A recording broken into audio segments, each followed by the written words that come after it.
Hello and welcome back to World Talks. I'm Anna Kalczyńska. Romania's presidential hopeful Georgescu has been barred from re-entering the presidential election rerun scheduled for May. His supporters took to the streets of Bucharest, demanding justice and obeying to democratic principles. With anti-establishment revolt and pro-Russia interference, Romania has become the textbook example of concerns over the very essence of electoral process. To unpack the complex Romanian reality, I'm joined now by Wojciech Przybylski, Visegrad Insight. Good evening and thank you for being with us here in the studio. Thank you for having me. So, Romania, geopolitically very important country, is now at the center of transatlantic, we should say, dispute between allies of the United States and the European centrists who fear Russian meddling. Isn't it a mistake to bar Georgescu from re-entering the rerun while seeing people in the streets in Bucharest? Definitely, it's a controversial decision. A decision that, from the point of view of removing danger from the office of the President of Romania, did not need to happen before elections. The Parliament of Romania has all the powers to remove a person who would be elected and would not act in accords with the interests of security interest or democratic values that Romania is subscribed to within the Western Alliance and the European Union. So Mr. Georgescu might have been given the benefit of a doubt unless the electoral service, electoral bureau of Romania, and the court system had proven beyond doubt that he in fact has broken the law and that his action made him unqualified to even run in the elections. That action is very hard to explain to international partners. I think it is very hard even more to explain to Romanians, to those who believe that we should be serious about our democratic processes, or we're losing credibility and we're entering some turf that is undefined. And on one hand, we don't want anyone with strong suspicion or good evidence that has been also presented of running unauthorized illegal campaigning. That should be clearly banned from the European democratic space. And we're also happy not to have someone who sponsors pro-Russian narratives in the key ally country. Mr. Georgescu has been such a politician so far. But there is a very big doubt also to what extent can we use the toolbox of so-called militant democracy that takes unprecedented and maybe undemocratic decisions against the key element of democracy, which is election. Precisely.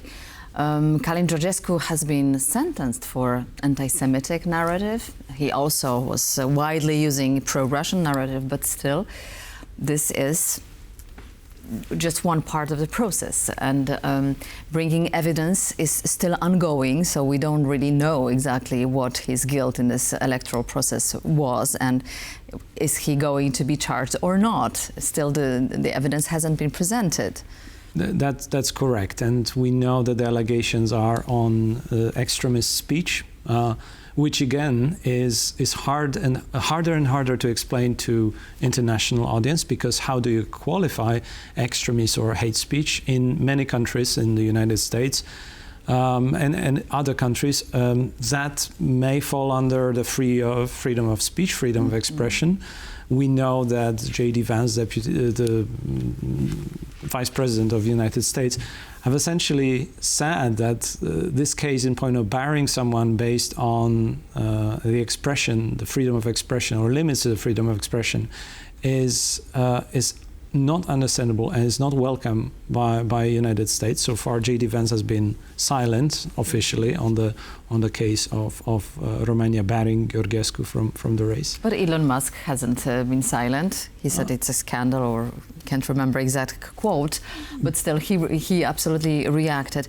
So that demonstrates probably the differences in ideological perspective, right, from different countries and different democratic even countries, which do not understand certain procedures and a certain approach by, in this case, a Romanian Supreme Court and the Electoral Committee. But so don't you think that having everyone domestically against himself in terms of democratic institutions, isn't it natural for Calin Georgescu to seek international support? He's internationalizing his problems probably and gaining this support. Well, he's got some allies across the parties in Europe. We know of the groups, of the far-right groups that are, well, they definitely will support him in their own interest because they're facing possible similar litigation, and they are afraid that countries in Europe may be also limiting their freedom to get to the parliaments, to get elected in any electoral race. So yes, he will get support. At the same time, his case is also clearly showing and exposing that there is something bigger going on in Europe, that there is interference, that there is organized, orchestrated interference with the use of amplified technological toolbox that also allegedly, and we've seen some of the case by the Romanian intelligence service, is co-sponsored by Russia. The playbook is there. The tools being used cannot be considered democratic. We don't have, as any voter or every voter in a election, the same rights to use that kind of technology, and this is not transparent to the voters. So this is that's an abuse of those who are powerful over these technological toolbox, clearly indicating that Europe needs to step up in the game and see how to shield European democracies. How to shield? Would there be a remedy, like a universal one? No, every democracy in Europe... Can we imagine, for instance, a universal system of protecting the electoral process? Well, we know certain practices can be replicated, but they have to be adapted to the national culture, political culture of every democracy in Europe. Democracies are diverse, that's one, but they also fall under certain common criteria, and they follow certain rules that EU is now also trying to find out how to coordinate. Mm-hmm. So at the level of the European Parliament and the European Commission, we have the initiative of European Democracy Shield. That initiative is a political initiative to coordinate activities that are multifold, from the types of financing, the digital communication, the types of the language, the values that are being that essentially put us all together as Europe and European democracies, and many other elements of what comprises the common European space. They're being examined from the point of view of electoral fragility and democratic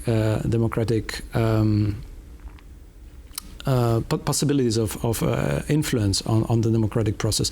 I think it's important that these are reviewed both from the point of view of potential foreign malign influence, as well as domestic weaknesses, overall democratic weaknesses, and actors who may also jeopardize electoral processes.